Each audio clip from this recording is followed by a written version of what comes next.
Oke, selamat pagi untuk para penggiat belajar, pencari ilmu ya. Jangan lupa subscribe dan dukung channel ini agar kami lebih semangat dalam kegiatan memberikan konten-konten yang memang berisikan ilmu tentang pertanian dan juga statistik untuk kalian. Nah, di sini hari ini saya akan memberikan contoh kasus pada uji T satu sampel, di mana ada seorang mahasiswa yang akan meneliti tentang produksi kopi 10 tahun terakhir, di mana produksi tersebut adalah sebagai berikut. Nah, di sini ini biasanya dilakukan oleh mahasiswa yang ingin meneliti tentang data sekunder. Jadi data sekunder ini didapatkan oleh perusahaan, kita hanya tinggal mengolahnya saja tanpa melakukan penelitian sebelumnya. Nah, di sini kita sudah punya data 10 tahun terakhir, yaitu dimulai dari tahun 2001 hingga 2010, di mana produksi kopi yaitu ton per hektar yaitu adalah sekitar 10,2 hingga 8,3. Nah, di mana data sebelumnya, nah jadi kalau misalnya kita ingin menguji T dengan satu sampel, kita harus punya data 10 tahun yang sebelumnya lagi. Jadi kita ingin membandingkannya yang mana. Nah, jadi karena kita hanya punya satu sampel, berarti kita juga punya patokan data sebelumnya. Nah, patokan dari data sebelumnya itu adalah 10 ton per hektar. Nah, dalam pengujian uji T ini yang kita butuhkan yaitu adalah pertama rumus T hitung. Nah, rumus T hitung ini adalah sama dengan X bar dikurangi mu, kemudian dibagi dengan simpangan baku yang dibagi dengan akar N. N ini artinya jumlah sampel. Jumlah sampel kita adalah 10 ya, ada 1, 2, 3, 4, 5, 6, 7, 8, 9, 10. Dari tahun 2001 hingga 2010 ini ada 10 sampel seperti itu. Nah, maka pertama kita harus mencari totalnya terlebih dahulu ya. Total ini dengan rumus Excel sangat mudah, kita menggunakan rumus sum yaitu menggunakan sama dengan, kemudian kita ketik sum seperti ini, kemudian kurung buka, kemudian kita blok data ini semuanya, kita beri kurung tutup dan tekan enter. Nah, kemudian setelah kita mendapatkan totalnya, kita sekarang mencari mean. Mean ini artinya rata dari produksi. Jadi ya gampang aja, tinggal sama dengan, kemudian total ini kita langsung bagi dengan tanda garing seperti ini, kita bagi 10. Maka didapatlah mean. Nah, seperti itu ya. Nah, atau dengan rumus yang lain yaitu dengan average, yaitu sama dengan average, kemudian kurung buka, kita tinggal blok saja datanya, kemudian kita beri dia kurung tutup, kemudian tekan enter, maka didapatkanlah rata. Nah, jadi dalam Excel itu bisa menggunakan rumus total dibagi jumlah sampel atau menggunakan average. Kemudian langkah selanjutnya kita harus mencari simpangan baku. Nah, yang S ini simpangan baku itu rumusnya kalau menggunakan Excel adalah sama dengan STDV ya. Kemudian kita beri dia kurung buka, kemudian kita blok data ini. Nah, kemudian kita beri kurung tutup dan tekan enter. Maka secara otomatis kita sudah bisa mendapatkan simpangan bakunya. Nah, kita ganti dia menjadi 2 desimal. Kemudian kita sekarang sudah punya data ini semua. Sekarang kita hanya tinggal mencari t-testnya saja. Nah, kemudian selanjutnya kita harus mencari t hitung. Nah, t hitung ini dapat kita cari dengan rumus sama dengan, kita beri kurung buka terlebih dahulu. Oke, kita beri kurung buka terlebih dahulu. Kemudian inilah X bar, rata dari yang akan kita cari, yaitu ratanya adalah ini. Kemudian kita kurangi dengan mu. Mu adalah rata populasi yang kita jadikan patokan yang sebelumnya, yaitu adalah 10 ton. Yaitu kita ketikkan 10 ton seperti ini, kemudian kita beri kurung tutup, kemudian dibagi dengan simpangan baku yang dibagi dengan akar N. Simpangan bakunya kita beri kurung buka terlebih dahulu, kemudian kita klik simpangan baku yang dibagi dengan akar N atau akar dari jumlah populasi. Nah, akar dalam Excel itu rumusnya adalah SQRT seperti ini, kemudian kita kurung buka, ketikkan 10, kemudian kita beri kurung tutup, kemudian tekan enter. Jadi t-testnya adalah atau t hitungnya adalah 1,33. Nah, selanjutnya kita mencari t-tabel. T-tabel bisa dicari dari tabel T di buku statistik atau langsung menggunakan Excel, yaitu dengan rumus sama dengan TINV seperti ini ya. Kemudian kita kurung buka, Nah, kita memakai probability berapa? Tingkatan persennya berapa? Biasanya yang sering digunakan adalah 5% atau 1%. Saya akan gunakan 5% saja, yaitu pakai 0,05. Kemudian kita beri koma sesuai dengan ini ya, dia mintanya koma. Dig freedom. Nah, dig freedom ini merupakan jumlah dari sampel dikurangi 1. Karena sampelnya ada 10, maka kita kurangi 1, yaitu adalah 9. Kemudian kita beri kurung tutup, tekan enter. Nah, jadi T tabel didapatkan 2,26. Nah, sekarang pertanyaannya adalah apakah ada perbedaan produksi 10 tahun sebelumnya ya, yaitu adalah 10 ton per hektar tadi, dengan 10 tahun berikutnya, yaitu 10 tahun berikutnya adalah 10,50 berdasarkan uji T. Nah, jadi di sini ya, berdasarkan hasil yang sudah didapatkan tadi, T hitung ya, di sini ada T hitung 1,33 ini ternyata dia lebih kecil dari T tabel. Nah, maka H0 diterima, yang artinya dia berbeda tidak nyata, artinya tidak ada perbedaan yang nyata di sini.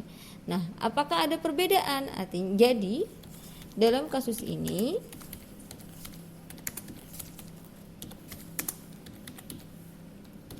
produksi kopi 10 tahun sebelumnya,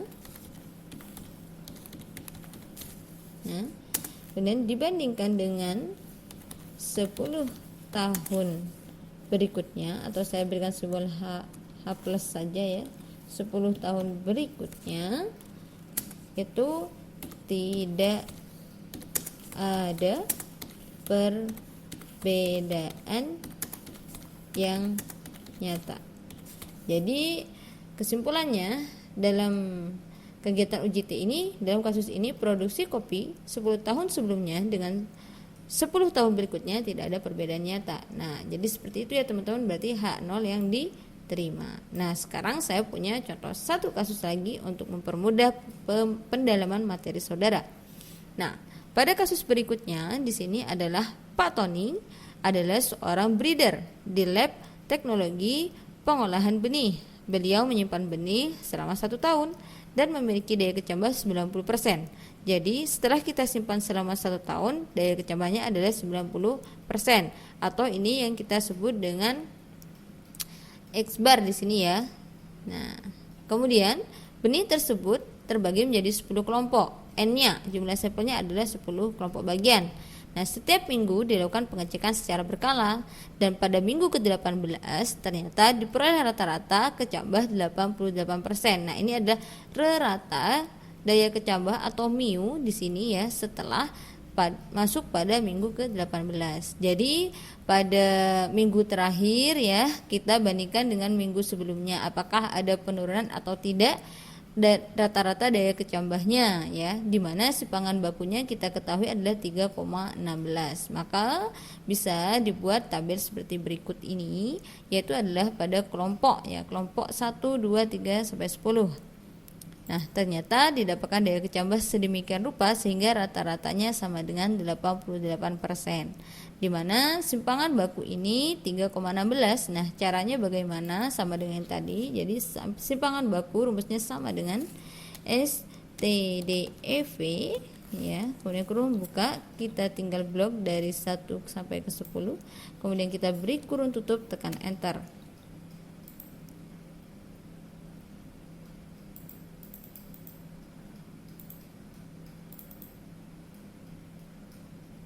Nah, yang ini tadi kelewat ya, jadi saya ganti sampai F47. Nah, kemudian T hitungnya sekarang. Nah, T hitung karena kita sudah dapat simpangan baku, maka kita langsung masuk rumus ini ya. T hitung sama dengan ya, kurung buka terlebih dahulu. Ini adalah X bar atau X rata-rata yang akan dibandingkan, yaitu adalah 90%. tadi ya. Kemudian kita kurangi dengan rata-rata pada minggu ke-18. Jadi yang akan kita ujikan yaitu adalah sebesar 88%, seperti itu. Kemudian kita beri kurung tutup, kemudian dibagi dengan simpangan baku. Kita bagi dengan simpangan baku karena di sini terdiri dari 2 item, kita beri dia kurung buka. Simpangan bakunya adalah yang tadi 3,33, kemudian dibagi dengan akar jumlah sampel. Nah, kita ketahui jumlah sampelnya adalah 10, maka akar dari 10 adalah sama dengan SQRT. Jadi kalau menggunakan Excel mudah sekali, langsung ketik SQRT saja, kemudian kurung buka, kita ketikkan 10, kemudian kita kurung tutup. Nah, setelah itu kita beri tanda kurung lagi untuk menutup yang bagian ini, kemudian kita tekan enter. Nah,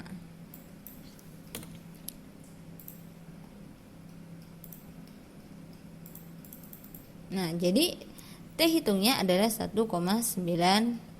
Nah, sekarang kita mencari T tabel sebagai pembandingnya ya. T tabelnya itu sama dengan TINV, kemudian kita beri kurung buka, kita pakai probability-nya 0,5, pakai 5% ya. Jadi kita tinggal ketik 0,05 koma ya, yang diminta menggunakan koma. Degree freedom-nya yaitu adalah banyaknya jumlah populasi dikurangi 1. Jumlah populasi atau banyaknya sampel kita ada 10 dikurangi 1 adalah 9. Kemudian kita kurung tutup. Nah, jadi T tabelnya adalah 2,26. Nah, sekarang ada pertanyaan di sini. Nah, dari hasil yang sudah ada, apakah pengamatan daya kecambah tersebut sudah terjadi kemunduran benih? Jadi ditanyakan pada minggu terakhir itu terdapat 90% ya. Pada minggu setelah disimpan 1 tahun ternyata daya kecambahnya 90%, sedangkan pada minggu ke-18 daya kecambahnya adalah 88%. Nah, di sini ditanyakan apakah terjadi kemunduran benih dari variabilitas benihnya ya, ditanyakan kan ada turun apa enggak. Nah, jadi kalau misalnya 90 jadi ke 88 itu turun atau tidak setelah disimpan selama 1 tahun. Nah, jadi pada kasus ini T hitung lebih kecil dari T tabel. Maka kesimpulannya adalah H0 diterima atau dia berbeda tidak nyata.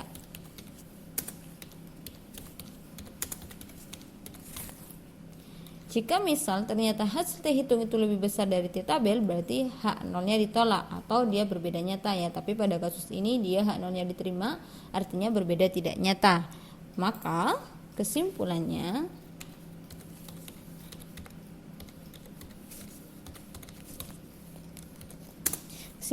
adalah dapat dikatakan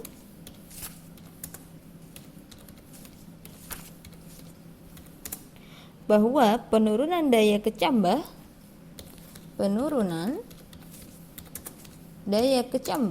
menjadi 88%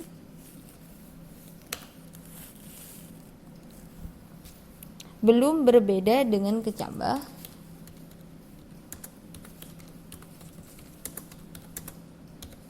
dengan kecambah 90%.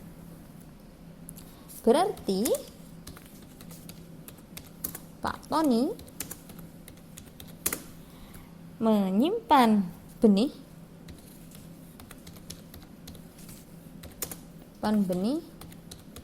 dengan baik dan dapat diandalkan.